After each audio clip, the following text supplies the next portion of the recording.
Geothermal was not in our vernacular or anywhere near our vernacular when we were students. But fast forward a handful of years, and both of us were in a place in our careers where we were looking for an opportunity and a way to play a meaningful role in the energy transition and have a positive impact on the world. And we started seeing a lot of articles and a lot of material and a lot of activity around geothermal with a lot of the initiatives that Jamie's undertaking and a lot of those that others are as well, the geothermal files of the world.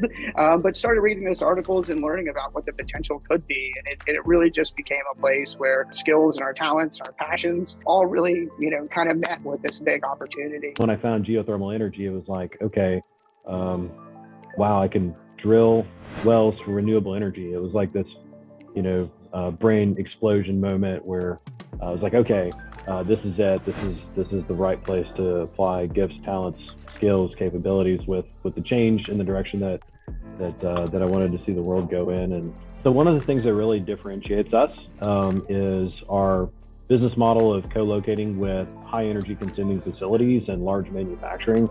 So that enables us to offer both combined heat and power opportunities for both on-site power generation, but also process heat applications. And we're doing that through a technology called Industrial Direct Connect. And we recently were successful in being awarded an SBIR grant to advance that technology in the city of Baytown, Texas, and are working with a number of stakeholders to deploy that. To me, that's what it's all about is getting to a place where we're drilling a lot more geothermal wells and delivering a lot more energy at a lot lower cost, just like we've done in oil and gas over the last 10 plus years. Working together and supporting each other to kind of, make sure that we can create an attractive industry here for expansive growth and rapid deployment of a resource and a technology that the world drastically needs. So, all hands on deck, right? I think that's the theme for Pivot. So couldn't have put it any better.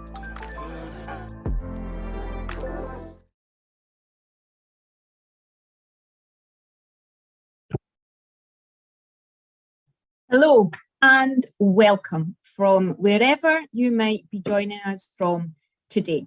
I'm Kirsten Pasturel, CEO of ZeGen Energy, a geothermal startup based in Scotland.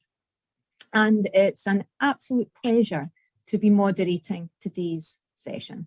So day 2 of Pivot, and we're kicking off with a roundtable of industry leaders in the drilling and oilfield services space, who will be discussing how they are leading their companies into the geothermal market and what lies ahead. We'll be speaking about opportunities, enablers, challenges, what these companies are doing to innovate and what prizes they have their eyes on. And for me personally, this is a super interesting discussion because this is my old sandpit. My first job from university was offshore as a drilling engineer. So I'm feeling quite nostalgic. And yet once a driller, always a driller, right? What doesn't leave you is that desire to push things a bit further, to turn to the right. And that is Pivot, and that is why we are here today. So in a moment, our panelists will introduce themselves and then we'll dive into the discussion. But what will make this work really super well is if you guys engage. Our panelists are passionate, fairly chatty, so pummel them with questions in the nicest way. And you can do that using the Q&A window, so please don't be shy. So I'll pass over to the panelists to introduce themselves. Martin White. Good morning, good afternoon. I'm Martin White. I'm the Regional Vice President for Halliburton for UK, Norway, Europe, Caspian, Russia, and Sub-Saharan Africa. Geothermal energy has been kind of part of my working career for the last 15 years from my days back in Indonesia, something that, been truly passionate about. And since being back in the, Northwestern Europe for the last 5 years, really seeing geothermal energy take off and looking forward to continue that journey. It's a form of energy that's largely untapped. It's clean, it's green, it's renewable, it's essentially everywhere that we are. So for me, the energy mix is missing a large chunk of geothermal energy right now, and geothermal energy really gives us that additional base load capacity that we all need if we're going to continue to have a world that's full of plentiful, cheap, efficient, and clean energy. So really, really passionate about this one, Kirsten. So thank you for the invite. Super. Thank you, Martin. Guillermo. Hi, I am Guillermo Sierra. First, I wanted to thank Jamie and Pivot and you, Kirsten, for having us here. I am Guillermo Sierra. I lead NABORS strategy and investments around energy transition. We do it through a venture fund that we've started and a venture group that we started internally, and also our SPAC. Both of these under the idea of finding those multi-trillion-dollar, multi-decade macros where we believe that we can make a fundamental difference in the space. And obviously near dear to my heart is geothermal. We've made 4 investments in the space with startups that we'll look forward to talking a little bit about, but we feel that this is a material opportunity for us and frankly for the world. So that's me. Super. Thank you. Mike. Thank you, Kirsten. Good morning and good afternoon, depending where you're at. My name is Mike Garvin. I am the Senior Vice President of Operations for Patterson-UTI Drilling Company, located here in Houston. I've been in the drilling business for 45 years, both onshore and offshore, working all over the world. My geothermal experience goes back to a time when I was a much younger man, working as a driller and a tool pusher, drilling geothermal wells in California back in the 1980s. And I really appreciate the opportunity to participate this morning in this conference and the opportunity to learn some things from some other very knowledgeable panelists. So thanks for having me. Super. Thanks, Mike. And finally, Ajit. Hi, good morning, good afternoon, and good evening, everyone. My name is Ajit Menon, and I actually specifically look after our geothermal segment for Baker Hughes and lead all our efforts in that segment. The environment we're in today is probably the best opportunity I've ever seen to really advance the cause and adoption of geothermal energy. There has been no better time. And I'm here actually to learn, to share, and also collaborate on how we collectively can seize that opportunity and really grow geothermal into a meaningful component of the renewable energy mix. I'm also here because it's my day job. I mean, that's what I wake up and do, right? And focus on geothermal, both from a subsurface perspective for Baker Hughes, but also in terms of what we do on surface power generation. And really looking at how can we connect these two pieces in the value chain to really, help address the challenges that we all face with geothermal energy adoption in terms of competitiveness, geographic restrictions, and just the risk and uncertainty or perceived risk and uncertainty in terms of going into geothermal development. So again, we feel through technology and innovation and working together and collaborating in partnerships, we can really address these challenges. So I really am looking forward to this panel and all the other sessions to really learn and share and see how we can collectively go down this road. Super, thanks, Ajit. And I love what you said there, that there has been no better time. So time is of the essence, so we'll crack on here. So first question, Guillermo, I have a question here for you. Why should geothermal matter to the oil and gas community? And what do you see as the opportunity? Well, look, fundamentally, we all know this, right? 1% of the volume of the planet is colder than 1,000 Celsius, which means it's really hot and it's really big. By definition, there's probably more energy down there than multiple, probably thousands of times the amount of energy that we can find in oil and gas and fossil fuels.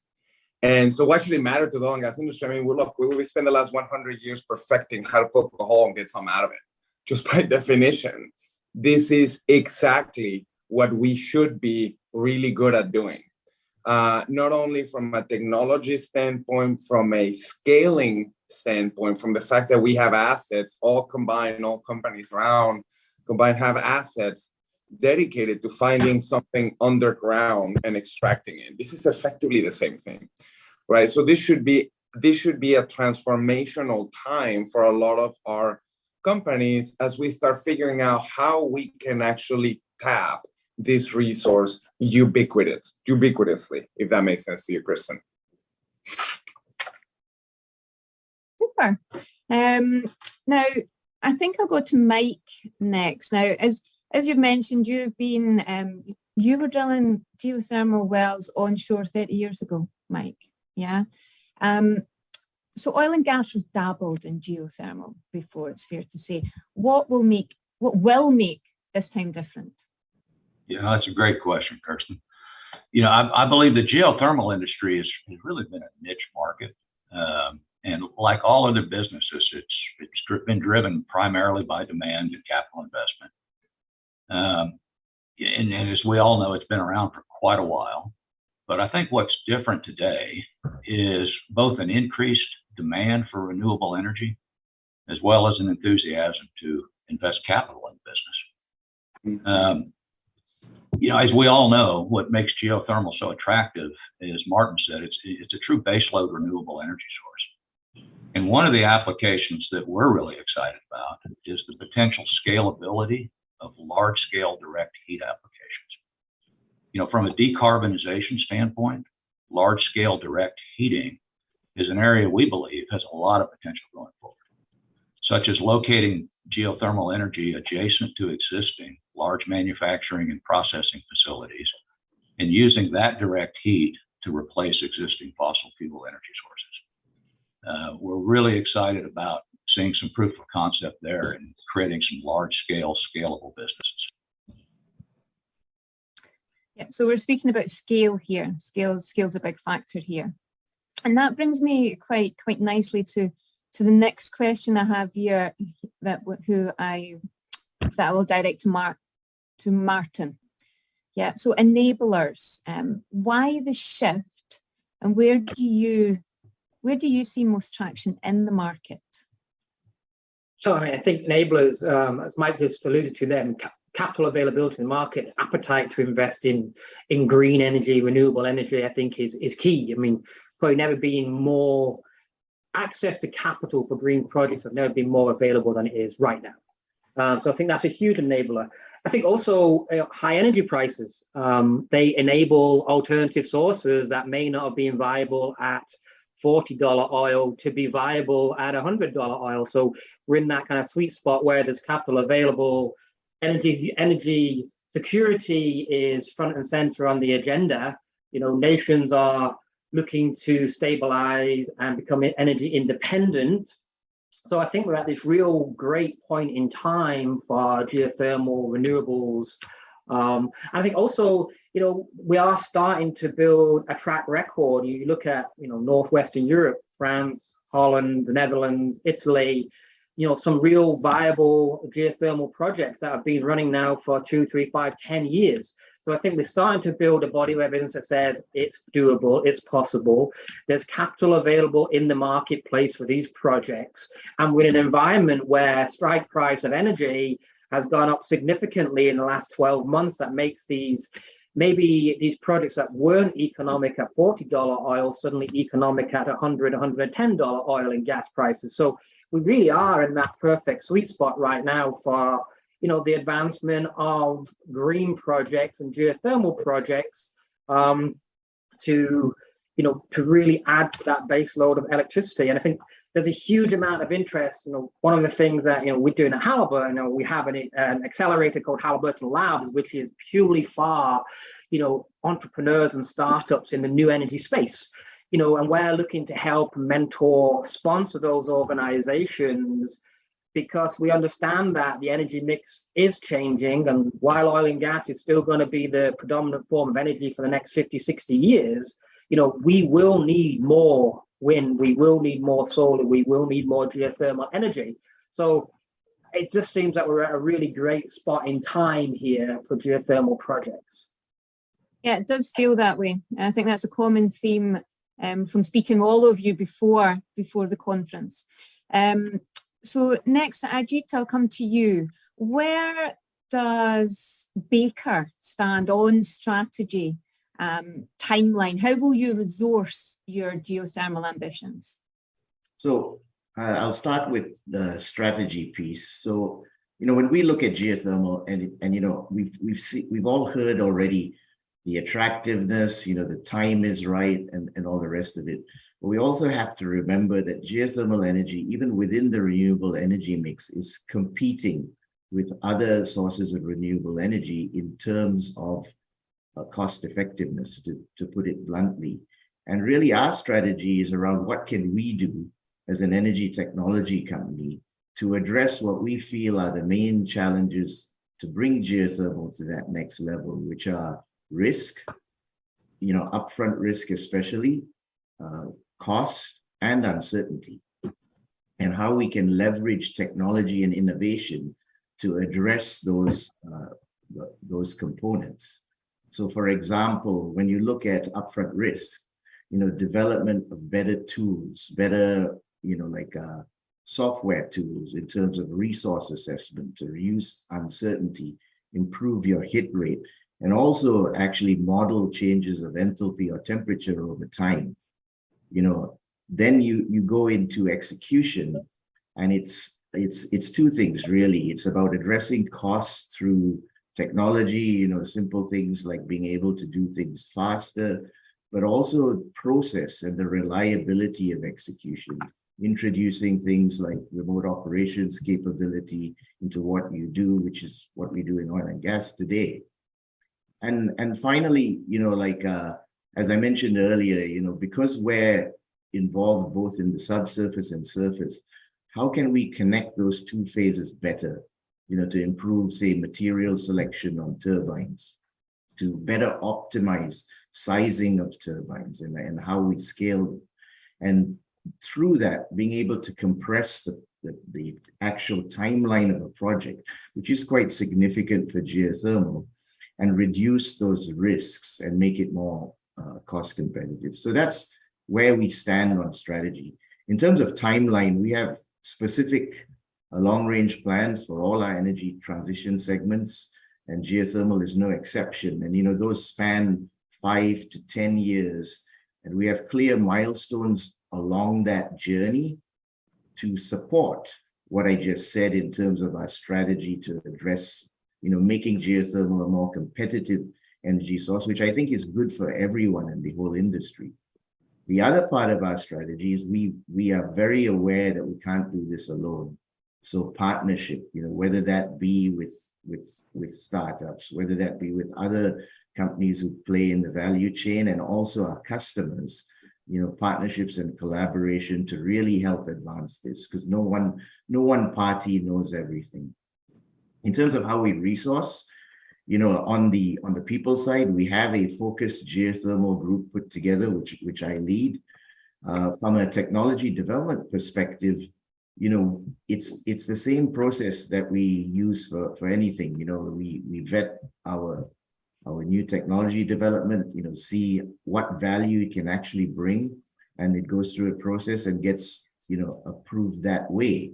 And that's how we build a long-range plan. We have a technology roadmap that underpins it. So we're very excited about the opportunity here, but we are also very, cognizant of the fact that we have, both ourselves and others have to work together to address the challenges I mentioned.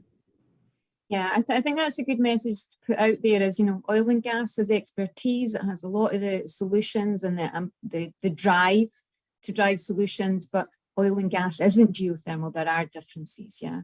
And I'd like to go a little bit further into that with my next question. And Mike, as a drilling contractor, what are the key differences and challenges in your geothermal business as opposed to oil and gas? Great question, Kirsten. From a drilling contractor perspective, I believe the biggest challenge for us has been just the lack of long-term consistent drilling programs. our current business model is based around capital intensive equipment, and this equipment only generates revenue and a return when the capital is deployed in the field and it's working. Oil and gas production has a natural decline curve that requires new wells to continually be drilled in order to maintain production levels. This is not the type of large-scale business model that we've historically seen in the geothermal space. We're really hopeful that once proven, some of these large-scale, particularly the direct heat applications, will provide that for our business, and it'll drive us to that business. I mean, we already have the equipment, we have the knowledge, we have the ability to deliver. It's really about being able to have a business model that allows us to utilize our assets and get a return on those assets. So we're really excited about that opportunity coming forward. Yeah, and I think, I think as a panelist, would you agree that a biggest bottleneck for geothermal implementation is the drilling cost? Yes. So, yeah. And, you know, and it's interesting, we've been living through the shale revolution, and we have seen our industry just be so more efficient. And the technology is driven by the work. And so that's really what I'm excited about, is I think we're just on the cusp of really understanding how to get started. And once we get a few more of these wells under our belt and we really start understanding the technological challenges, we'll just get better and better and better, and geothermal will become a very efficient method of producing energy. Super. Now I'll go back to Ajit for the next question. That kind of leads in quite well with how you've left your point there, Mike. And what is your approach to innovation? Is it funded internally or supporting startups? And this is quite interesting because there are beginning to be some questions coming through on the chat as well. Just on that, you know, are startups the right vehicle to push forward innovation as opposed to internal R&D or project developments? So yeah, I'd like your thoughts on that, Ajit. Yeah, I mean, the simple answer is it's both, right? Like, you know, as I mentioned, right, our approach is we have a technology roadmap that drives our agenda in terms of development. We have obviously a lot of internal developments and projects to address exactly what everyone's been talking about drilling wells more efficiently, about, you know, what I mentioned about connecting the surface and subsurface. However, there's also, you know, we also, as part of our strategy, look outside. We look at inorganic plays, especially in the new, what we call the new frontiers of geothermal, you know, areas such as, you know, advanced geothermal systems, enhanced geothermal systems, where you're trying to extend the envelope of where you play with geothermal. And, you know, within the company, I'm sure just like others, we have a specific team that looks at the inorganic plays across the energy transition spectrum. And we have an incubator as well within the company to help, you know, where we do invest in companies to help progress them. I would add one thing though, right? When we look at outside at startups, it's not just about what they bring to, say, Baker Hughes in terms of helping us achieve our strategy, but also what we can bring to them to take, you know, what they're doing to a better place, to really realize, you know, the opportunity that they are pursuing. As an example, you know, in March, we announced that we invested in Greenfire Energy, who are an AGS solutions developer. So where we see that, and why was that? Because one, we're interested in those new frontiers, but we also see an opportunity there for how we can take what they're doing and translate it into practical economic well designs, right? And, you know, that can be executed, you know, at the right budget. So it's that sort of thing. So I think we have a holistic approach looking across the spectrum, both from an internal perspective and external, but they have to fit, right? So that's what I would say. Okay. So I mean, we've heard a little bit about, obviously Martin mentioned earlier about Halliburton's incubator. We've heard there that that Ajit Baker have something similar. Now, I know you'll love to tell us, Guillermo, about what NABORS are doing in this space. And I think how I would frame that is again, around this idea of technology agendas. And, you know, how are you going to get there? What do you think that the game changers are in the space that we're currently in? Yeah, so look, I mean, we've invested in 4 companies. We believe complementary, forming a little bit of an ecosystem internally, if you will. And most of you are familiar with all of these companies: Sage Geosystems, low depth supercritical CO2 concept, GeoX, super hot rock, deep supercritical utility scale system, Quays, millimeter wave drilling technology, and GA drilling, plasma bit drilling technology. In our perspective, I mean, geothermal has so many cool parts about it, right? Like, you can see it as a storage solution to be paired with potentially wind and solar development. You can see it as electron generation. You can see it being used for extracting lithium. There's so many aspects to geothermal we have, and are supporting Sage and GeoX in continuing to develop their geothermal systems themselves as we start preparing for what we think the true game changer is. Like, from our perspective, listen, if you want to change the world, we're going to have to come up with ubiquitous utility scale solutions in geothermal that are efficient, effective, and frankly, in the money relative to combined cycle in the United States, right? So we have to be competitive. And in order to do so, to your guys' point, fundamentally, we got to change the way we drill. And this is where GA and potentially Quays can come and basically help us try to come up with ideas and technology to change or create efficiencies in the way we drill. Frankly, geothermal has been niche for the last decade, and it's just simply 2 things, right? Like it seems like you see a geothermal well today and 10 years ago, it kind of looks the same. We haven't made the same progress that we have with respect to oil and gas and figuring out how to do this. And to Mike's point, is potentially partly the economics, but it all starts with technology development. So we think that to the extent that we can figure out ways to create more economic drilling systems that can get us to higher depths and higher temperatures, but like I said, it all starts in our mind with GA and Quays. This could be a way that we can effectively break the model, right? Like, once you figure out a way to get there economically, the rest of the systems kind of use that to start producing power. And we think the potential is massive, right? Because we do see a way to repowering existing infrastructure with geothermal. We do see a way to do this everywhere in the world. We just need to kind of break the mold of just thinking mechanical drilling is going to get us there. It's going to be too expensive. It has been and will continue to be too expensive. So we got to figure out ways to create addition on top of that, and additional technologies that can be helpful and synergistic to that, that we can use our assets to access those depths and those heats. That's what we think changes the planet. Interesting. I think Martin, I have a question here for you. And this goes back to the challenges facing geothermal adoption. So what do you see the main challenges facing geothermal adoption, and how might oil and gas assist? And if you can give us any examples, I'm sure you can, that would be great.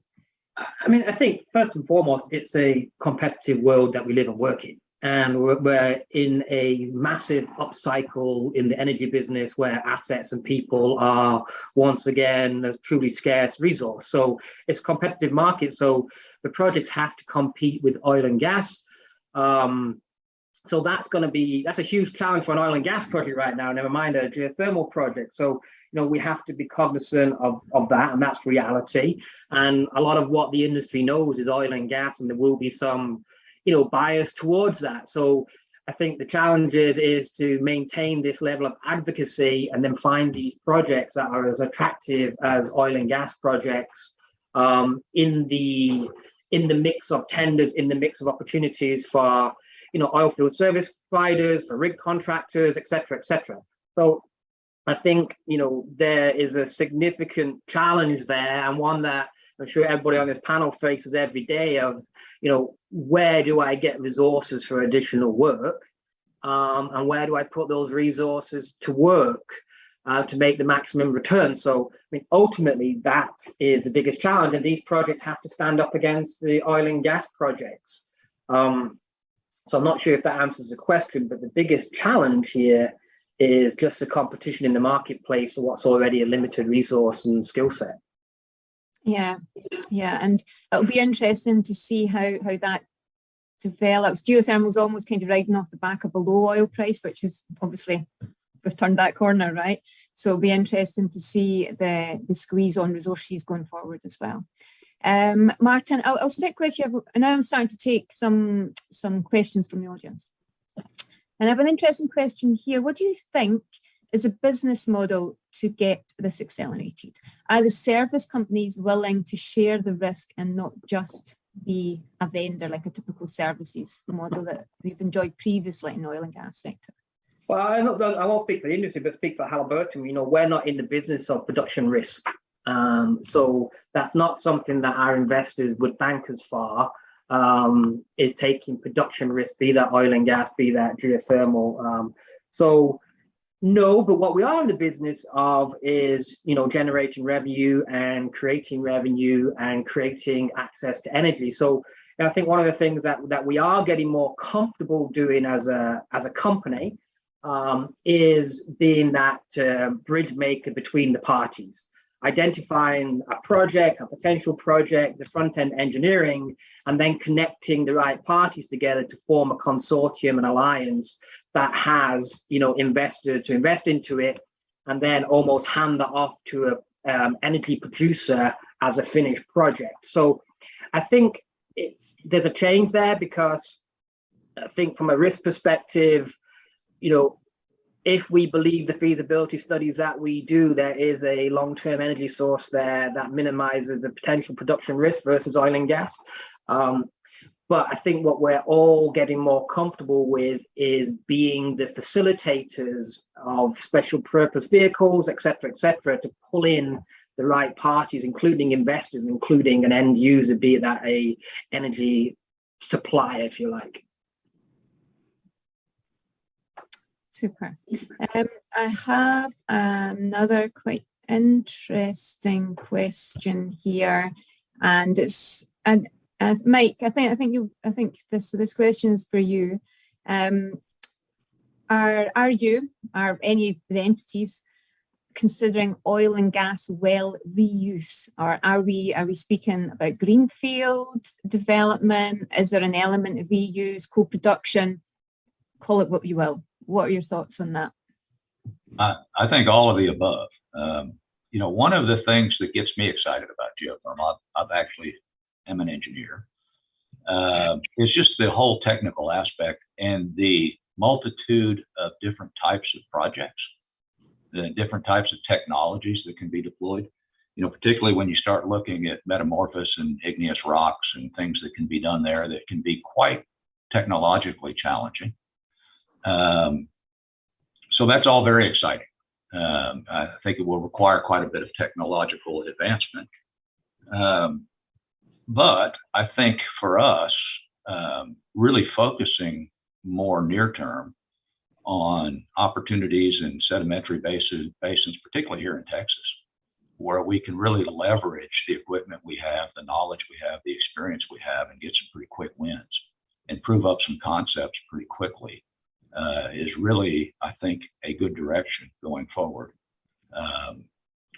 Not getting too complicated too quick. And so I think there's some real opportunities, particularly like I say here in Texas. We've invested in a company called Criterion Energy Partners that is got a business model that's very much in line with that.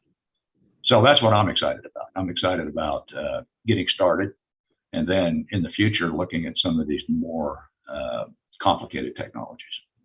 Yeah, I mean that's actually another topic of discussion from the audience questions, and I'll stick. Maybe you can say a little bit more about this, Mike. Can you comment on the level of investment commitment so far that Patterson has made? I mean, what are we talking about? Single, duplets? triple millions? What kind of scale are we speaking there? Well, I don't think I need to get into the level of actual dollars we've invested, but we're very interested in again, it's in a business model that really allows us to quickly utilize equipment we have, technology we have in basins that we're already operating, such as Texas, where we think it's a business that we can scale very quickly. So that's near-term business opportunity for you. That is correct. Yeah. Yeah. Ajit, I'll go to you for this question. And so, are Baker focused on direct use, district heating, electricity? I mean, we both know those two geothermal markets are quite different. And it would be interesting to hear your thoughts on that. So I would say both, and we know today, right? If you look actually where Martin's sitting in Europe, there's been a huge growth in the direct use market. It's always been there, in the heating space. When you look at direct use, it's also divided into segments, right? You have, your deep heat type wells, and you also have, your shallow heating. And really, when we look at that space, we look at, hey, what can Baker Hughes bring to the table there? So things that we can bring to the table, for example, in the deep heat space is, how do you improve the hit rate on those wells, right? Because a large component of the total cost is the fact that nobody talks about, but a large percentage of the wells are not productive. So how can we help address that, right? Obviously, when you go to power generation, you have, it's the traditional, like oil and gas technology, and Guillermo said it very well, right? In that space, we have to look at how can we be more efficient? How can we do things at lower cost and take it to scale? There's also a middle ground, and you know what, you were talking earlier about oil and gas wells, right? So one of the things we look at, particularly with some of the investments I mentioned earlier, is the retrofitting of those oil and gas wells. Now that can be both for direct use, it can also be for power at site, and even larger things if the right environments are there and the right circumstances. So I would say we look at both. There's also, when you talk about say power generation, right? If you look at a number of projects, you can improve the economics also in terms of what you do with the steam, the water after you've generated the power, waste heat recovery, using it for direct uses as, like on top of the power generation. So I think, they can complement each other very well in those circumstances. So I would say we look at both, and we look at what can Baker Hughes bring to the table in those spaces. And we're very, we already are working with partners in those spaces, especially on direct use, on how we can take that further. Super, thank you. I have an interesting question here, and it strikes me that we're not really speaking about the operators in this space right now. Martin, you spoke about the differences in your business model and that need to work collaboratively, but then pass off to whether it's a utility company. Okay, so I have a question here. I'll just read it as Latin America has a lot of potential for geothermal due to the ring of fire, but the oil and gas companies are not investing. Now, why might that be, and what will it take to attract development? Guillermo. I'm saying this is to Latin America, you mean? Yes. Well, I don't disagree. I think geothermal power around the Ring of Fire, certain parts of Africa, Iceland, there's a lot of areas where the heat is close to the surface.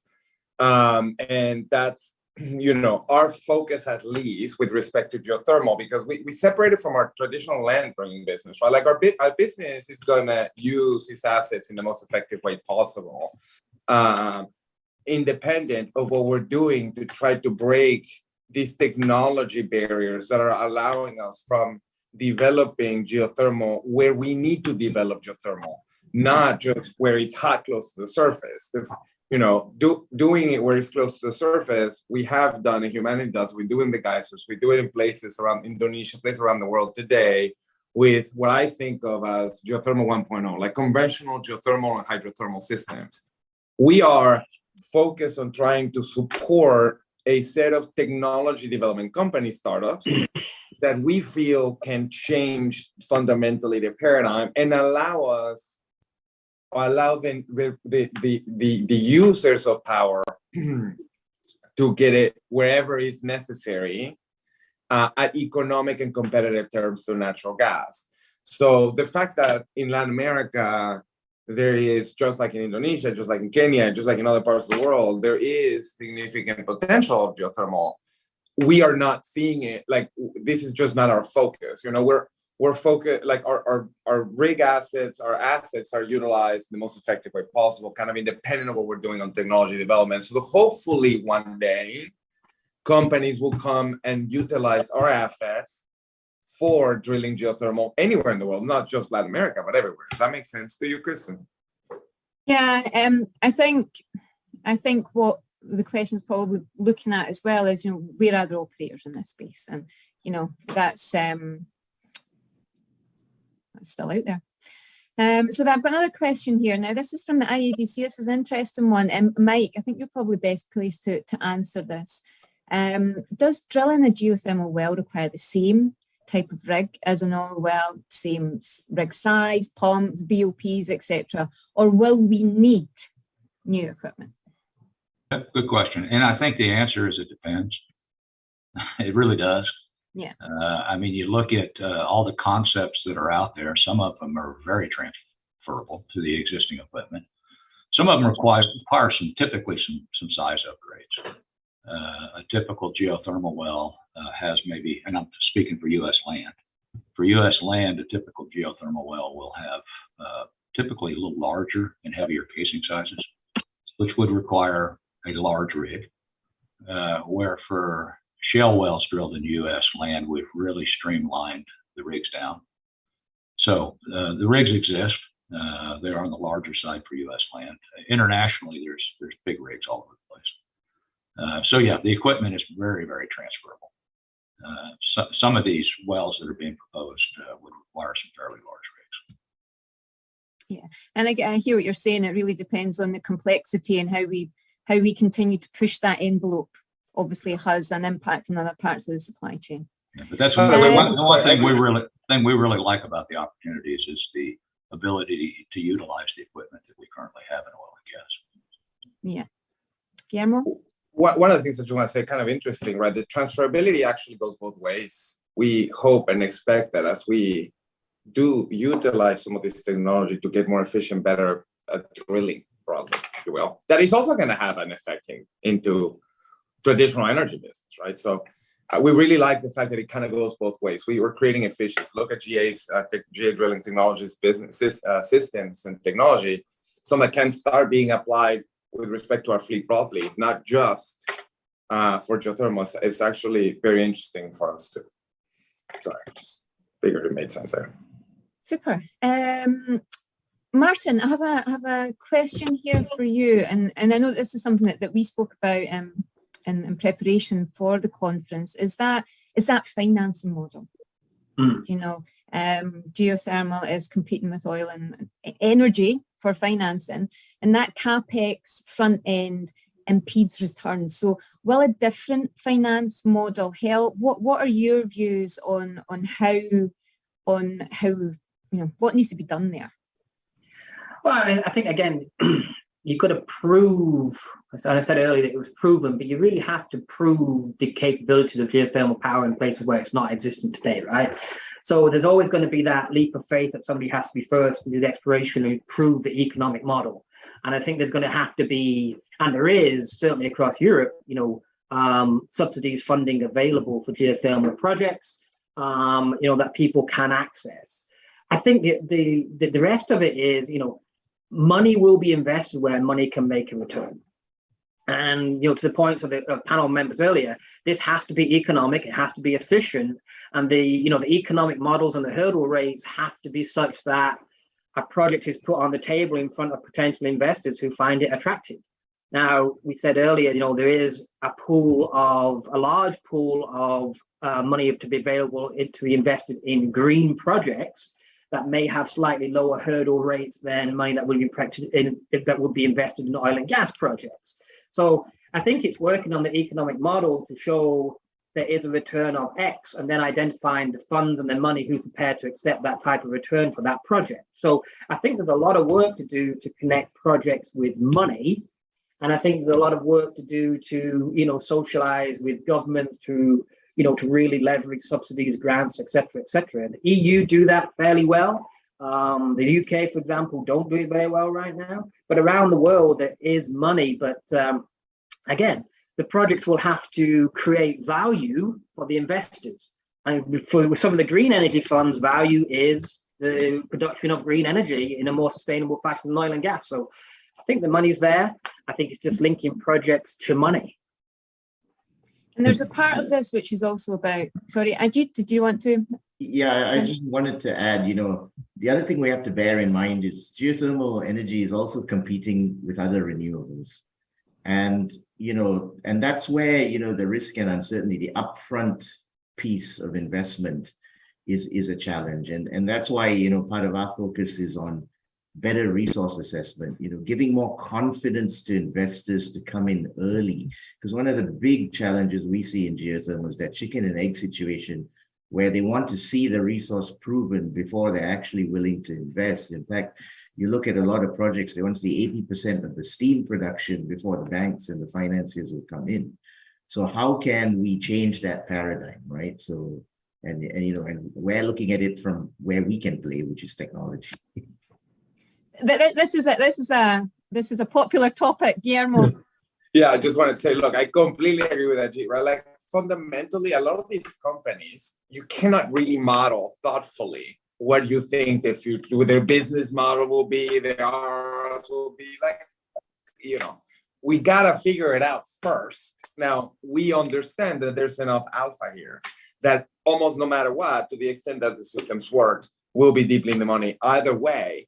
But having companies like ours support in validating some of this stuff so that we can have more financial support from financial institutions, financial investors coming in and helping support this development, we're huge. And I think this is where our roles are so important here, because capital is absolutely critical, and it is now. Yeah, I'll jump in there because I've got quite a relevant question here from the audience. At what point are concepts sufficiently de-risked to drive scale? Where is the sweet spot that will unleash significant development? Guillermo, you've got the stage. So at what point? It's hard, right? I think every one of these companies, every one of these startups have a completely different threshold as to what they're looking for. I appreciate that there's a lot of companies, like Fervo, there's a lot of companies that are trying to figure out kind of what we have today, the wells that we have today that are producing today. How do we make it more efficient? How do we reutilize oil and gas wells? There's other companies that are basically starting from scratch, saying, how do I recreate a brand new way of going about scanning this gap, right? Call it SAGE, thinking about supercritical CO2, or how do we go and create an enhanced geothermal system down 10 kilometers, 12 kilometers deep underground? How do we change the way we transfer energy downhole to make the hole more efficient? It's really hard to know when these become economical and pass that threshold. What we do know is that fundamentally, if we support it with the engineering capacity that oil and gas industry looks at, the OFS guys, we have historically have to resolve really complex engineering problems. And then we develop technology, and then we deploy it in scale across the planet. If we use the same capability, that same engineering powers we have to help these guys accelerate, we can start cracking the nut. And it's kind of going to have to bootstrap this way in. It's going to be a sum of all of the above, right? You're going to start seeing some of the drilling technology be applicable to the deepening of additional geothermal wells. So it's going to be using some of this new technology to start testing and allowing pilot programs, for example, for companies like GeoX, that are developing super deep, super critical systems. They won't happen unless you start actually lowering the cost of the pilot, because to everybody's point here, people won't give it a chance unless you know that the resource is going to be there, and the capital to develop some of these projects is expensive. Right? It's so deep. So everything is going to have to be a chicken and egg problem and feeding in itself, if you will. And, you know, we are hopeful at NABORS that we're going to start seeing material results in the next, 2, 3, 4 years. We're hoping that things start changing. It's frustrating sometimes, to everybody's point here. You can look back and try to predict how much solar and wind are going to get better annually in the future. But it's really hard to do the same with geothermal. A lot of things are there's a lot of startups, a lot of technology, a lot of new ideas are trying to fundamentally change the improvement of the past, make it look different to the future. So if you start incorporating some of these technologies, we hope that the expected wedge of energy production out of geothermal stops being this tiny, because we do think that the potential is terawatt. I would add that the difference between a business and a hobby is, in a business you're expected to make money, and in order for geothermal, which we believe is going to happen, in order for geothermal to get very popular and take off, we have to create a business model where people can enter in and make money. That's just the reality of it. And so, I keep going back to utilization of current technologies and equipment and scalability of the business. That is how we make the business attractive, and we encourage people to enter into the business because they think they can make money. Critically important. I would also add, there is another element here outside of just technology development, is process and execution, right? Having just hitting those factors. If you look around the globe, there's a lot of, how would you say, flat time, challenges in geothermal that you can address today while you're developing the game-changing technologies of the future, right? So there's multiple, it's not a let's wait 4 years. There's things we can do today in terms of project execution, in a more reliable, more efficient manner that can complement, as and when the new technologies help us really break through these barriers. Super. Well, guys, we could keep talking all day, and I have a whole list of questions which I haven't managed to get through, but I think I'd like to take the time just to, for some closing remarks from each of you, what's next? And I would really like if you could give us a geothermal thought to leave us with, so it's an opportunity to inspire. Mike, we'll start with you. Okay, thanks, Kirsten. As I mentioned in my introduction, I've been in this business for 45 years. I'm very proud, no apologies, I'm very proud how we've continued to provide the world with cheap, reliable energy. And something that's become really apparent is the world is not going to give up its desire for cheap, reliable energy. And therefore we really need to continue looking for new ways to be able to provide it. We've been living through the shale revolution for the last decade and witnessing the ability of our industry to innovate and create technologies and efficiencies. This innovative spirit in our industry is what I believe is going to be the catalyst that drives efficient geothermal production in the future. And at Patterson-UTI, we're really excited. We believe that our equipment, our knowledge, our experience, our geographical footprint puts us in a position to play a large role in this emerging technology. So thanks again for allowing me to participate this week. I've learned a lot so far, and I'm looking forward to the rest of the week. Lovely. Thank you, Mike. Ajit. Yeah, in terms of what's next, it's nothing more complicated than really just executing on the strategy that I have articulated during this session, and really, not just doing that ourselves, but doing that, through partnerships and collaboration with others in the industry. I think, it's as far as, a geothermal thought, right?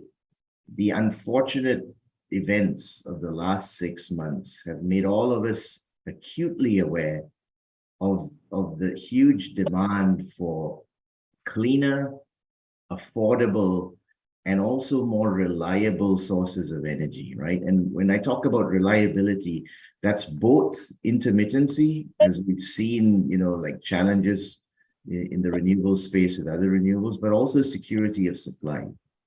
When you look at geothermal energy, right, it ticks virtually all those boxes, right? And if we can work together to really crack the economics piece, the affordability piece here, I think, we can significantly grow geothermal energy, as I said in the beginning, to at least be a meaningful component of the renewable energy mix itself, let alone, total energy mix.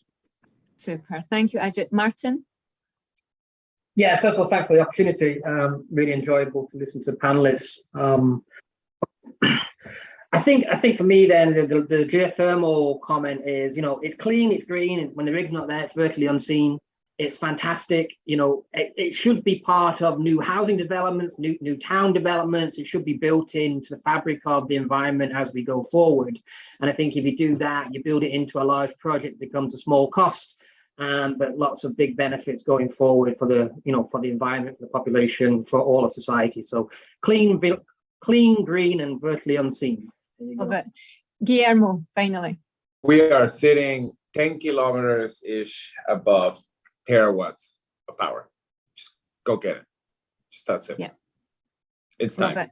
So listen, thank you guys. Thank you to each of our panelists for giving us their time. Thank you, Jamie. Second day pivot. We still have a week's worth of content. Love it. Final thoughts. Well, we need to turn to the right, don't we? We need to keep drilling for geothermal. So thank you, and it's been a real pleasure. Nice job, Kirsten. Thanks. Thanks, everybody.